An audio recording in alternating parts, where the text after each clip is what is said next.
Buongiorno a tutti e a nome del nostro Presidente Maurizio Ermeti. Good morning, everybody. On behalf of our President, Mr. Ermeti, and our Managing Director, Corrado Veragoni, I would like to welcome you all for being here today. I would like to thank our partners, Federpreziosi, President Andreis, Director Stephen Tranquilli, a dear friend, for confirming also for this edition, which is very important for us since we're celebrating our 70th anniversary, for confirming the retail talk, a very important appointment to analyze in depth several aspects related to the world of distribution. So this is a very important moment for us, 70 years of Vicenza Ora, and we're glad to be supported by all our partners, hoping that they will go on supporting us also in the future. I would like to leave the floor to Stephen, who's going to take you through the talk today. Thank you. Grazie Michela, ma grazie. Thank you, Michela. Many thanks to YEG for the hospitality and for this event. Today is a particularly important day for us because we will focus on a subject that I often hear about when you talk. So, natural or synthetic, how should I behave when I receive the offer to sell synthetic diamonds in my shop? Well, we always provide answers which are very often subjective answers. So together with Stefano and Andreis, we decided to put these questions, first of all, to your colleagues, but also to the market, to consumers, clients. And so we asked our friend Pierluigi Ascani to carry out research work. And I'm going to share with you the results. We will have the President of the Institute, Andreis, who is a jeweler, who has several shops. And then we have our friend Marco Bolzoni, who, apart from being a jeweler, he's also a gemmologist, who always wants to know about the various hues of stones. And then Rinaldo Cusi, the President of the Italian Association of Gemmologists, and then jeweler in Milan. And then, last but not least, our friend Loredana Prosperi, Director of Research Gemmology in Italy, and with whom we have organized and had several meetings in Italy. Well, you already just made a presentation about this topic. As our friend Salvo Schuller used to say, who was a member of the Gemmological Commission, for us stakeholders, it is very important to work with scientists, with gemmologists, in order to understand the evolution and the development of diamonds which come, I'm not going to say from where. Well, let's say from industrial origin. Well, I'll give the floor straight away to Gianluigi Ascani, which will share with us the results of this survey, of this research work. Thank you. I'll stand so that I can see the slides better. Well, the issue of synthetic diamonds, the opinions of jewelers and of consumers. Well, indeed, there are two surveys because we have a survey which we carried out among consumers and the other among jewelers. It's a very recent research work carried out in December and January. Consumers were interviewed in December and jewelers in January because it was not possible to ask jewelers to answer our questions during the month of December. I'll skip some slides and let's start from the survey among consumers. So what did we ask the sample of consumers consumers. In the past 3 years, have you ever gone to a jeweler and have you ever bought a jewel? Well, unlike the observatory of Federpreziosi, where we make a survey on a wide range of people and a wide range of sectors involving jewelry, well, in this case, we wanted to focus on the buying intentions of consumers with reference to diamonds. So in the past 3 years, 72% stated that they went into a jeweler to buy a jewel, or they bought it online, or they tried to buy it. 20.5% they never went into a jewelry, and 7% did nothing about jewels. Among those who went into a jeweler shop in the past 3 years, 72.5%, well, we asked them, okay, did you happen or did you have the desire to buy a diamond, and could you actually make this desire come true? Well, you see the subdivision of the various groups.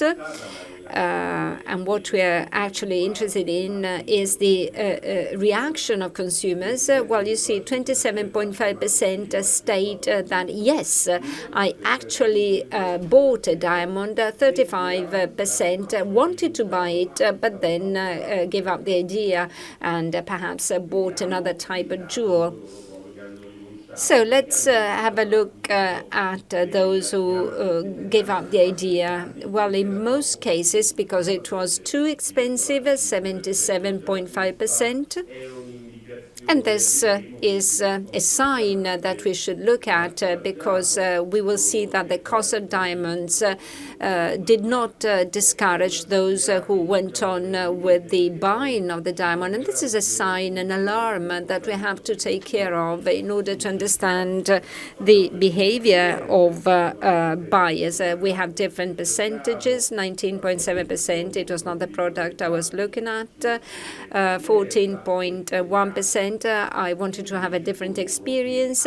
Now, let's have a look at those who actually bought a diamond and what they answered when we asked them, do you know about synthetic diamonds? Well, 58.7% say yes, we know that there are these diamonds, while 27.8% answered that they never heard about these diamonds. Well, let's say that actually those who actually know about synthetic diamonds are not so numerous, but when they actually got to know about these diamonds, they try to increase their knowledge by means of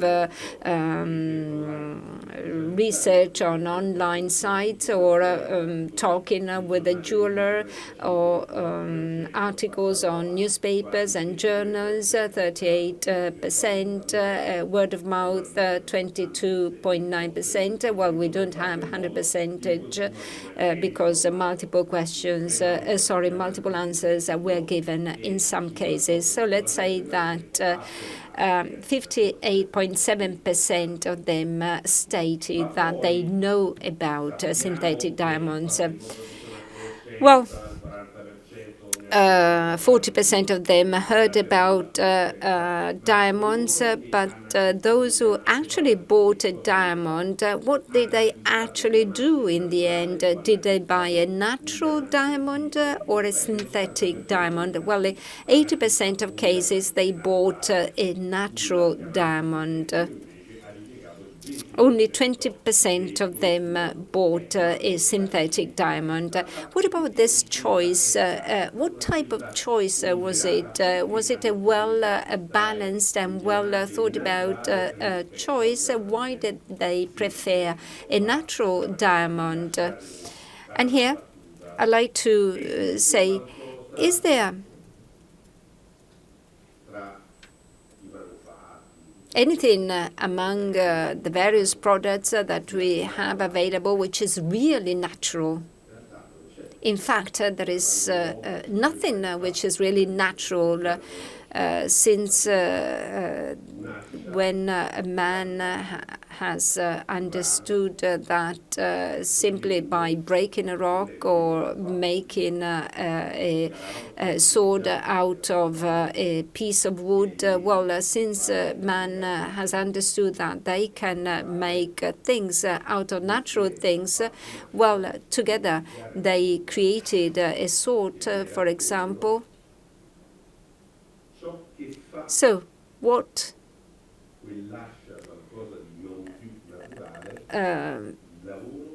is no longer natural is the genius, if you want, that man has put into that sword. So, also natural diamond, is it really natural? Because the many jewels that we see around, how much work is behind those jewels, thousands of years of work, of experience, of genius added by man. So the difference between natural and synthetic perhaps is not so simple as it may look. So let's see why consumers prefer to buy a natural diamond. They have a long-lasting duration because of their specific character. That was said by 55% of consumers who bought the diamond. They preserve and they increase their value over time, 42.5%. And they wanted to buy a precious gift, or 22.5%. I consider it more romantic. And 17.5% said, I consider synthetic diamonds as false jewels because they have been lab created. Look at the sentence, the phrase here. The reasons underlined by consumers as reasons which have led to the choice of the natural diamond have to do with the suggestions given and the piece of advice given by the jeweler. So thanks to the relationship created between jewelers and consumers, go towards the natural diamond. So the jeweler is a fundamental element in selling the diamond, and they are fundamental also in increasing the market and also in terms of moving consumers towards the choice of natural diamonds. And these are the reasons of those who have decided to buy a synthetic diamond, so a diamond which has been lab created, something that did not exist. And 60% said because at a blind eye it is not possible to note any difference with a natural diamond. 0.5% said because it is less expensive, 30% because it was suggested by my jeweler, and then 20% because they are fashionable, because the environmental impact is lower, and because they are fashionable. And so the largest majority state that they bought that diamond because you don't note the difference. So let's concentrate on this aspect. So this is the question that we asked consumers. A synthetic diamond is an artificial product which has the same physical characteristics of a diamond, but it is made in a factory. Do you agree with the statement the synthetic diamond is to be considered a false diamond because it has been created in a laboratory from 0 to 10? 10, I fully agree. 66% gave an answer between 1 and 6. So they consider synthetic diamonds as false jewels, something that resembles, cannot be differentiated from natural diamonds. So it's not only different, it is something that tries to be something else. Would you give it as a gift? Would you buy a synthetic diamond? And if you had to buy it for yourself, I would certainly buy a synthetic diamond. Certainly, yes. Well, perhaps. So you see, enough, 35%, 6.1%. I would certainly buy a synthetic diamond for yourself. You see that the percentage is slightly lower. And you see that the percentage here is 14%. Those who say, yes, I would certainly buy a synthetic diamond. So you see that there are different ideas. When you have to buy a diamond, they buy a natural diamond. But the idea that the synthetic diamond is a false diamond is shared by about 65% of consumers.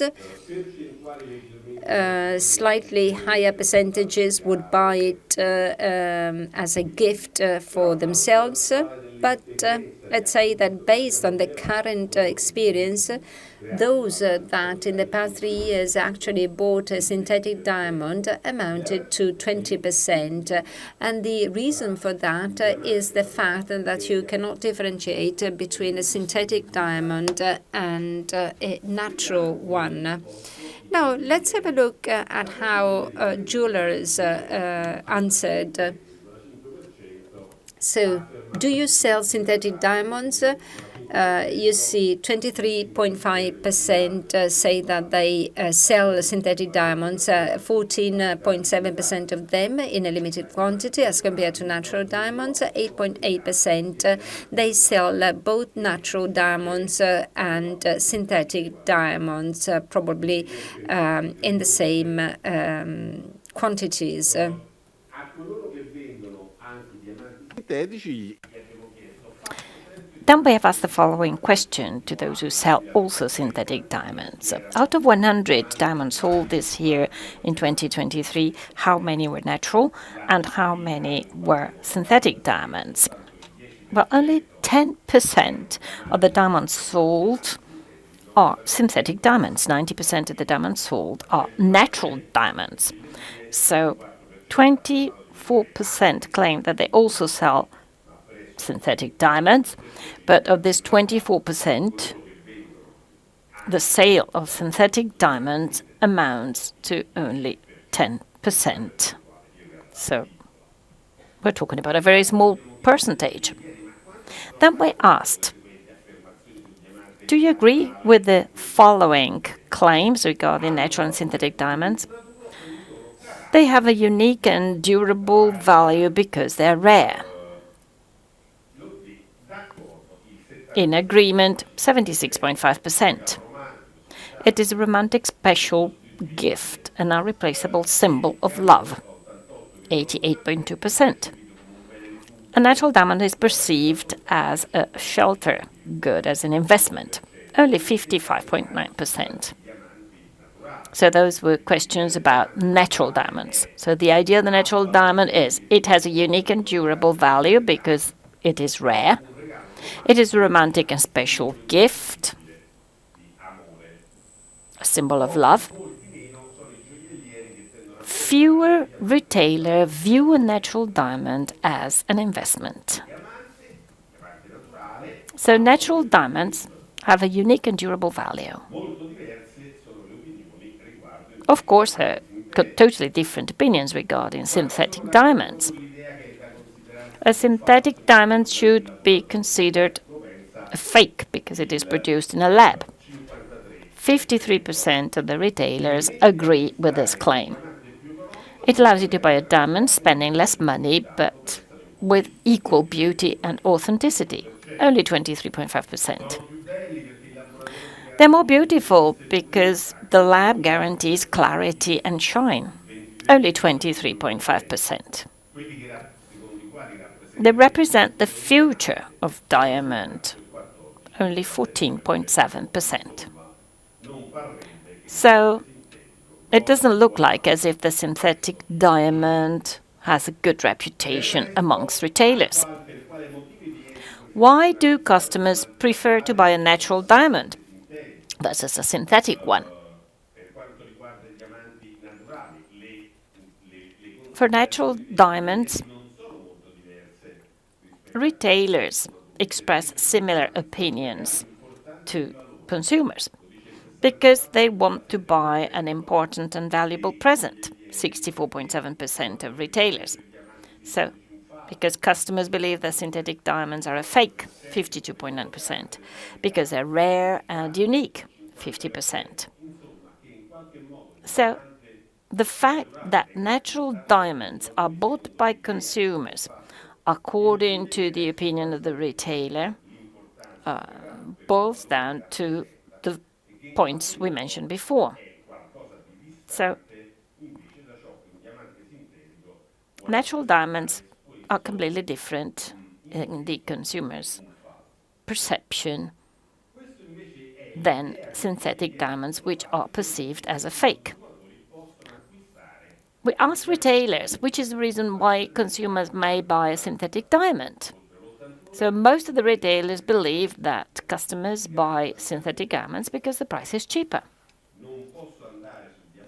I can't buy a natural diamond. Synthetic diamonds are cheaper. That's the number one reason. Then 41.2% claims because at naked eye you cannot see any difference.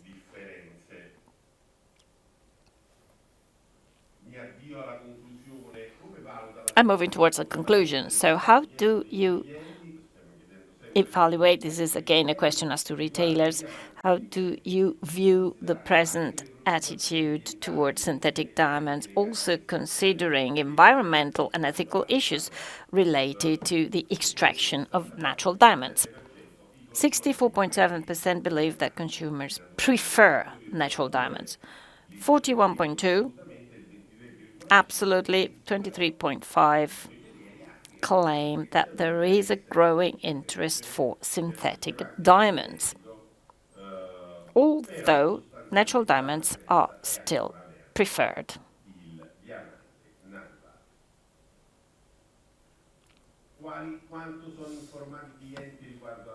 What do customers know about the distinction between natural and synthetic diamonds, and how much does this affect their purchasing behavior? 73.1% of the retailers claim that customers have a limited knowledge and they prefer natural diamonds for traditional and emotional reasons. So this actually guides all the other indications. Synthetic diamonds are preferred because they're cheaper, or better said, they're chosen because they're cheaper and because of the ethical reasons we explained before. Right, I believe I can stop here with my presentation. I've tried to describe the different attitude consumers and retailers have towards natural and synthetic diamonds. So summarizing, we believe that all what we see is a product of mankind. Also natural diamonds, but natural diamonds have a value that lasts in time, and that is based on passion, ingenuity, on the creative capabilities of mankind. Synthetic diamonds are also produced by human beings, synthetically. I do not see any difference, but the fact that I do not see it does not mean that it doesn't exist, that there is no difference. I can conclude here, and I would like to leave the floor to Stephen. Thank you very much, Pierluigi.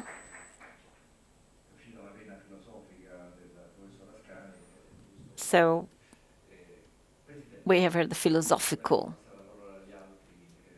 side of Professor Ascani. President, which is your opinion today, based on Pierluigi's comments, and this conflict between natural and synthetic diamonds, and which is the role of retailers? Pierluigi, thank you very much for this survey, which has really surprised me, I have to be honest.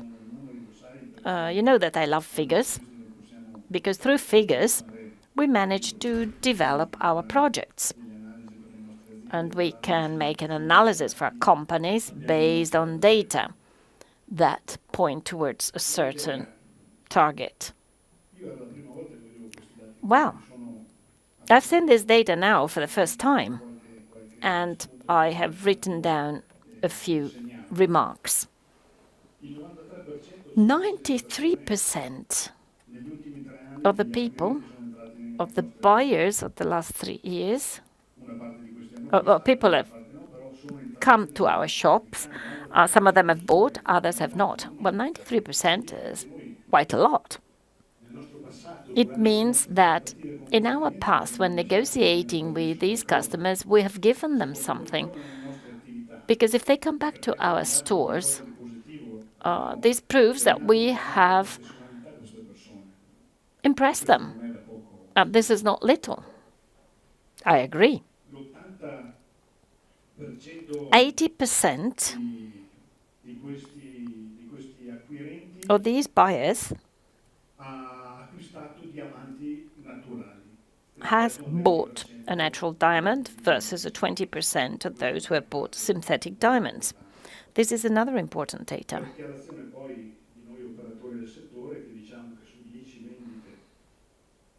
Retailers say that 9 natural diamonds are sold versus 1 synthetic diamond.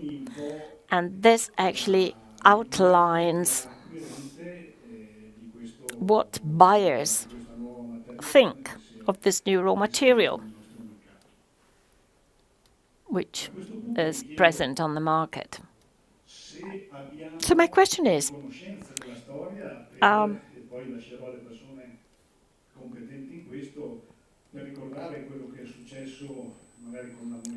we should remember what happened with moissanite, with cubic zirconia, and other goods such as be laminated in silver.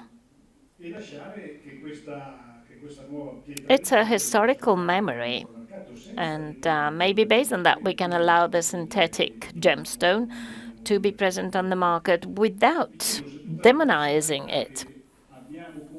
I mean, all the proficiency that we have accumulated in the past few years is a heritage. Should we put it at stake for something that is not equal to a natural diamond? A natural diamond took thousands and thousands of years to get to the shop, because the value of this gemstone is also given by the time it takes for this gemstone to be created by nature, and by the emotions, the feelings when the husband gives a diamond to his wife because a baby is born, because of an anniversary, because of a celebration. I mean, should we really put all this at stake?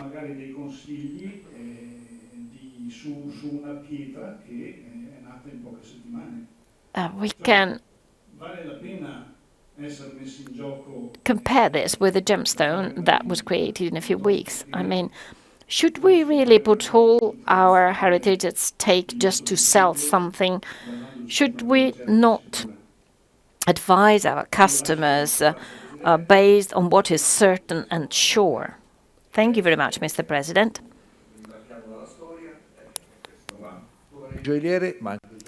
So you are a jeweler, but you're also a gemmologist. So what do you think about that? Well, this survey has been very interesting and also stimulating.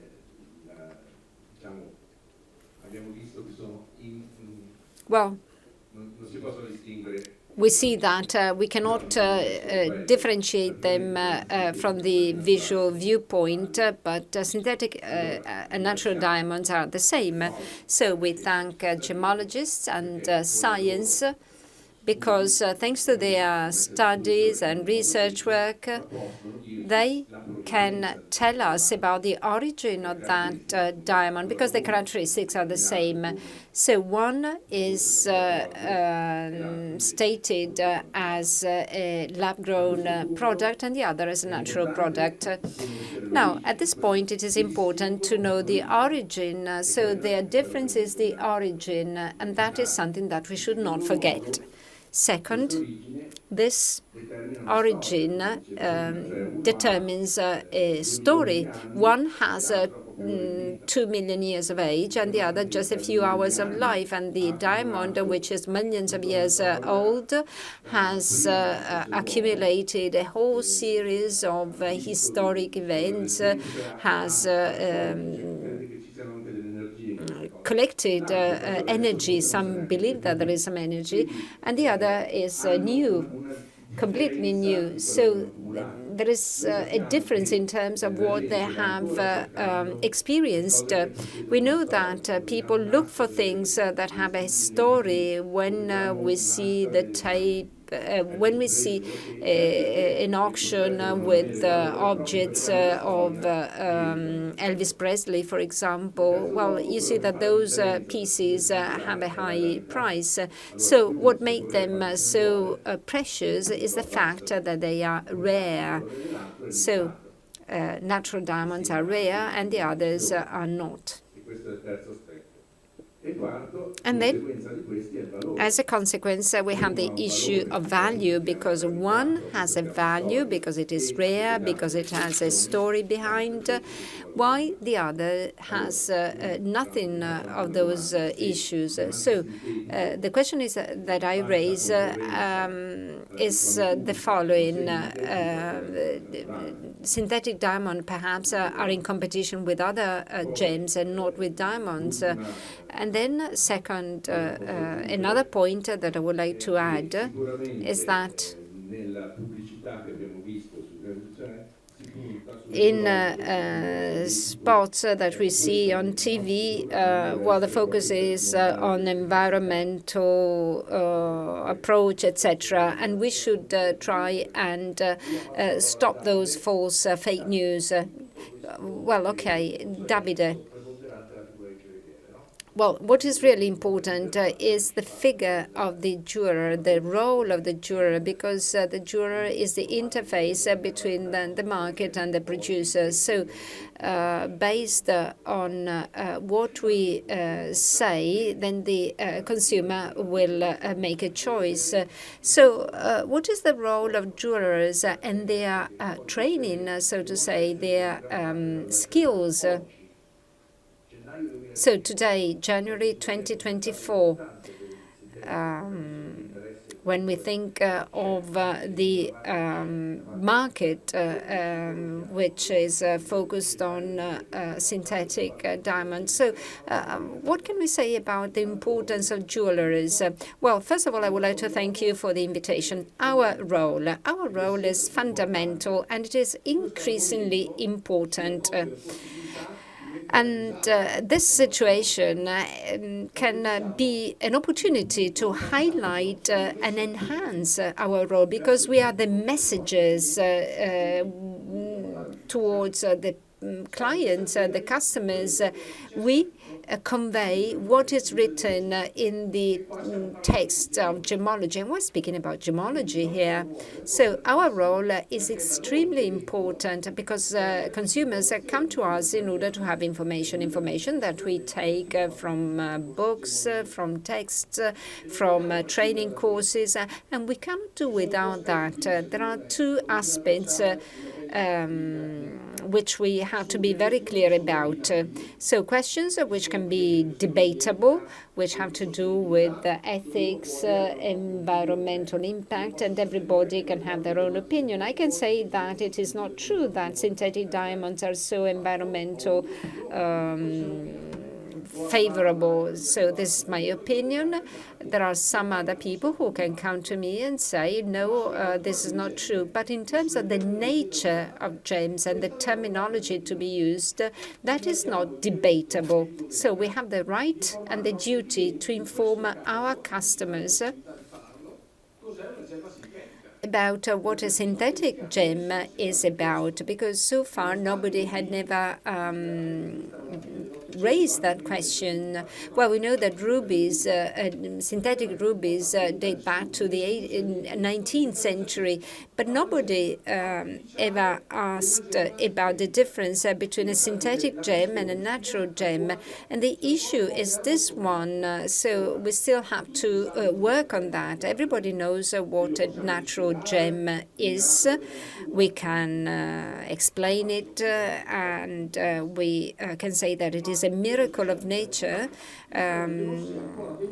But I think that, when we say false, the word false, consumers do not have a clear idea about the difference between an artificial gem produced in a factory without having a corresponding element in nature, moissanite or cubic zirconium, and then a synthetic product, a factory-made product, which has the characteristics of the natural counterpart. In this case, the diamond is called synthetic. Once you explain those simple things, consumers understand that, and they see that they are really surprised at the end. So our task is, we often discuss about how we should name those stones. Well, it is a synthetic stone, and once you have explained that it is better than an artificial stone, there is also the issue of lab-grown gems, as you call them. Well, if you heard the previous presentation, I actually explained that when researchers try to produce a synthetic material, they work in so-called research labs. But then, over time, these labs have evolved, and they are no longer small labs where a diamond is grown with love and care. And in the past, someone wanted to define them as cultivated, but the producers of cultivated pearls were against that terminology. Well, we often speak about synthetic diamonds, but some say that we should use the word lab-grown. Why so? Well, non-Italian people always say lab-grown. In Italy, we use a different terminology, and that's because we are very much focused on correct terminology.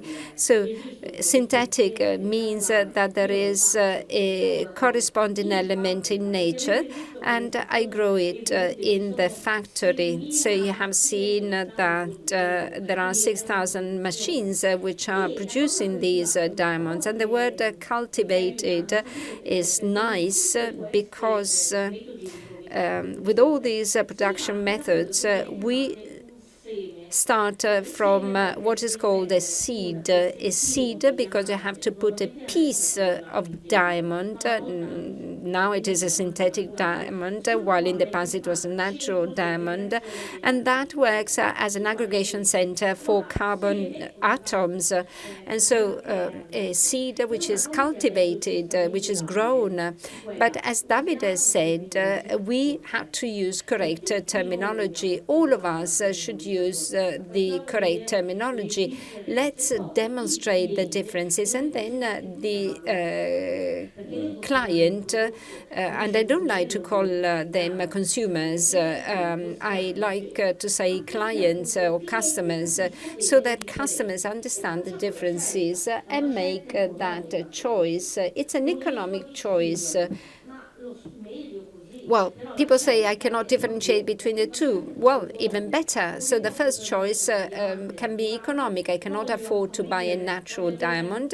I like to have a sparkling stone on my finger, and so I choose a synthetic gem. But that same person some years ago would perhaps buy a zirconium or synthetic moissanite.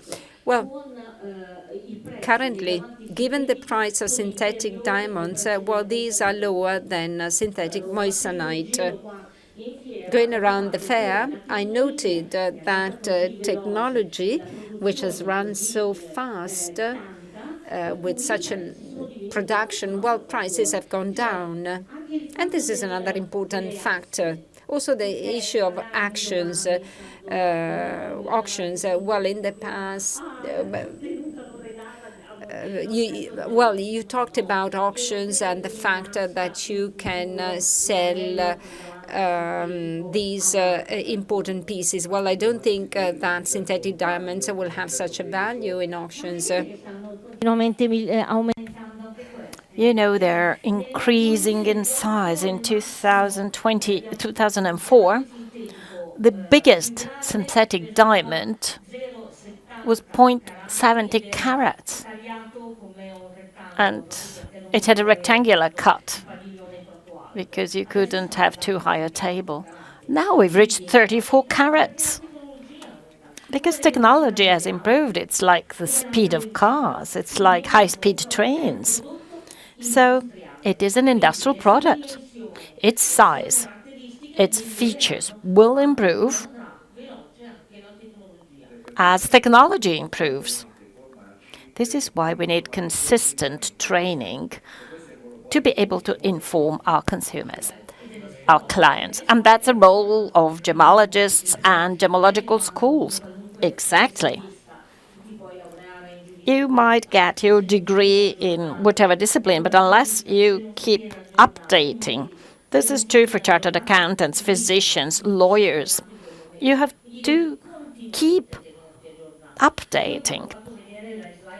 When I showed my previous slide with all the data, I got my degree in 1988.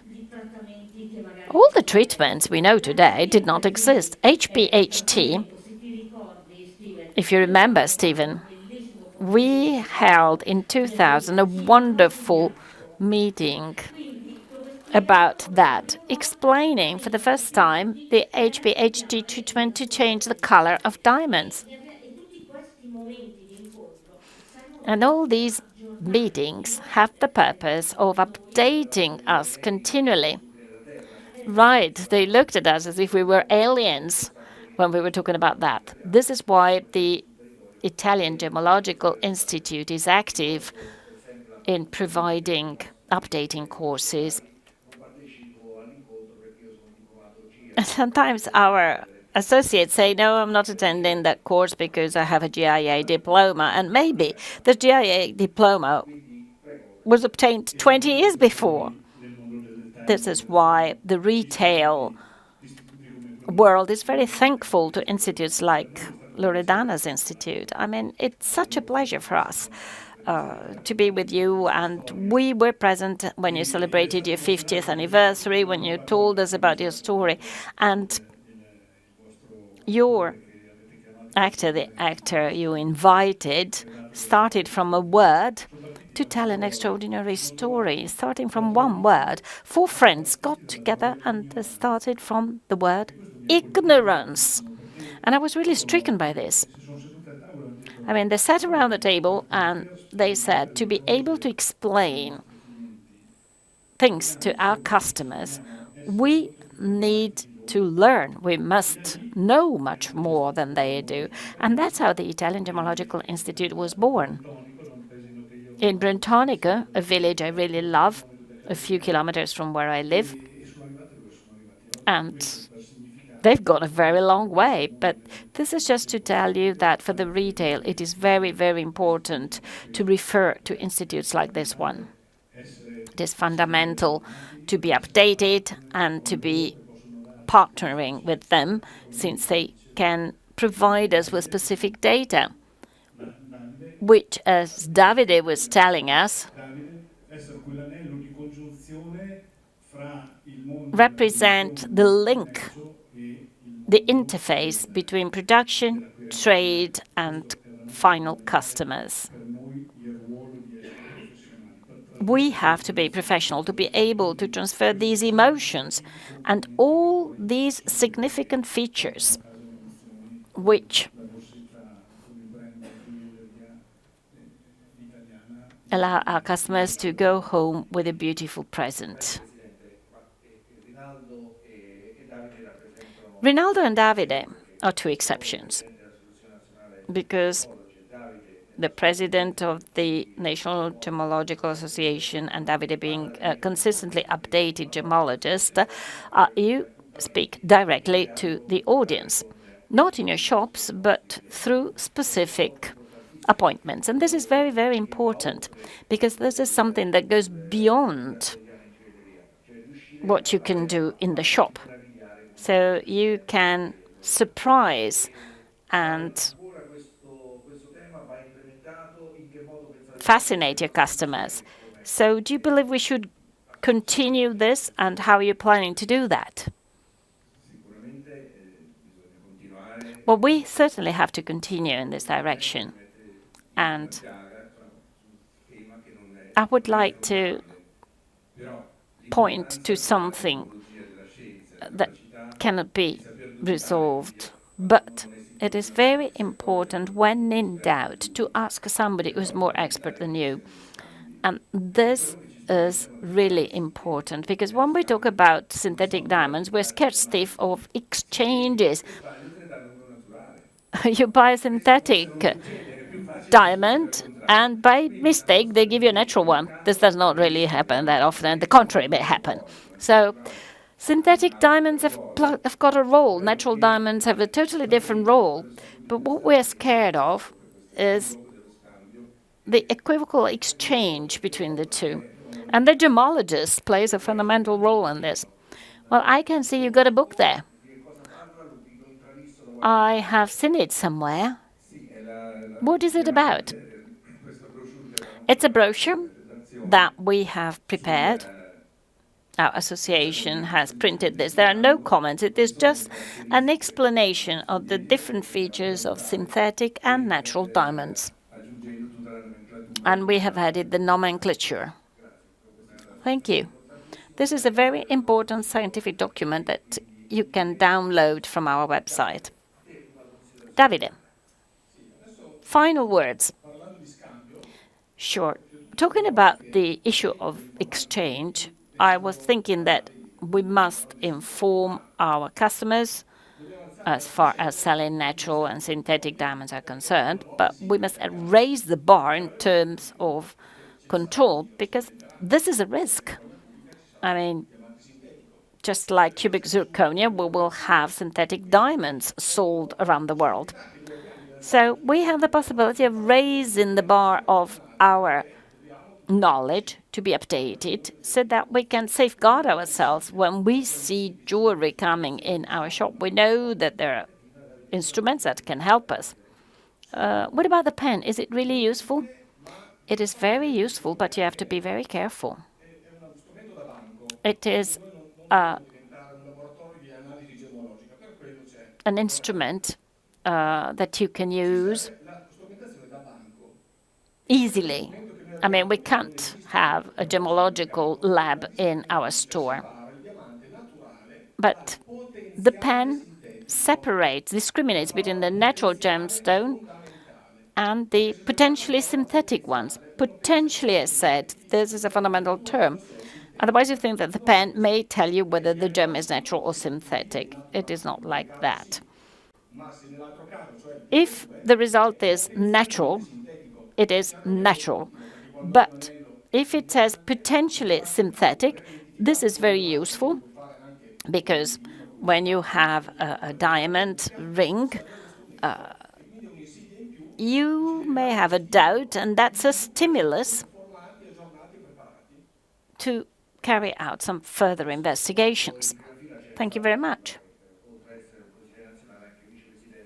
I can see Claudio Sula in the audience, and in the last few weeks we have been trying to get in contact with the Palermo University to set up a lab for retailers.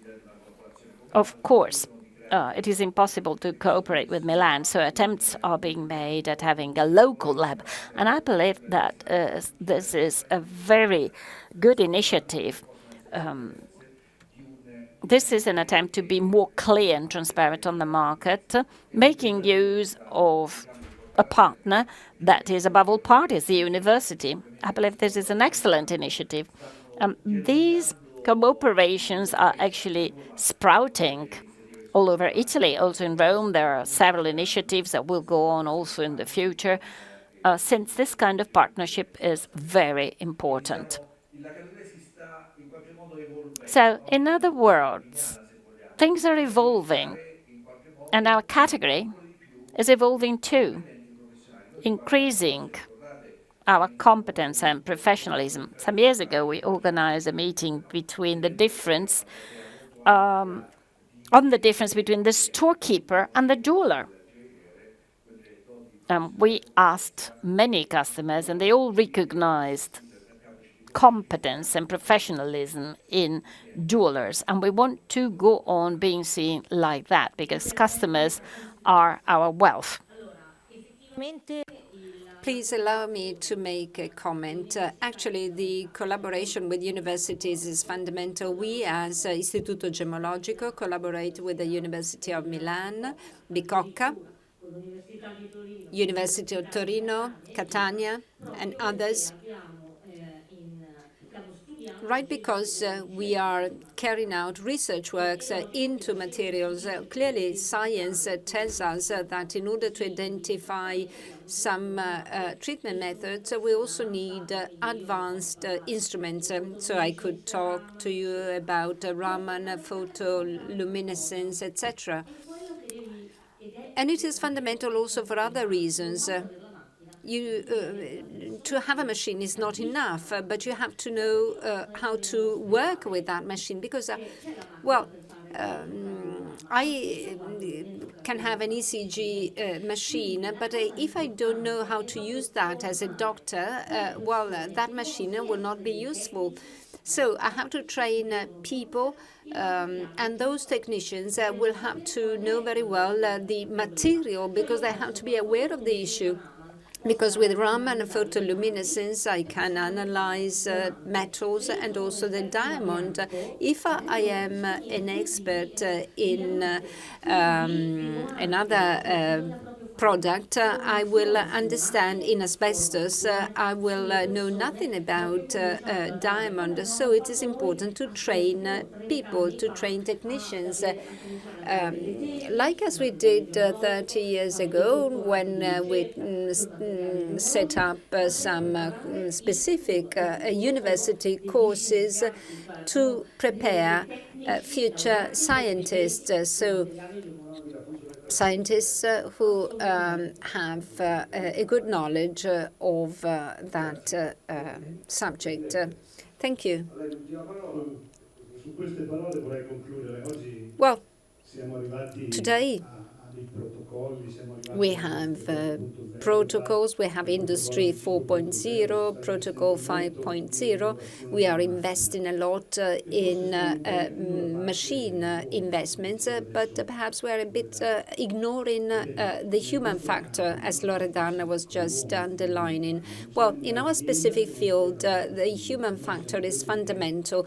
We still have close relationships with people, so our training is absolutely fundamental. Let's remember this, and we will have a long road to go. Many thanks to Mr. Ascani for the survey. Many thanks to Violo, who celebrates 70 years of age, and that is very important for us. Thank you so much for giving us this opportunity, and all the best to you. Thank you. Thank you, Michela, for your precious contribution and for your support. Thank you. So all the best to you.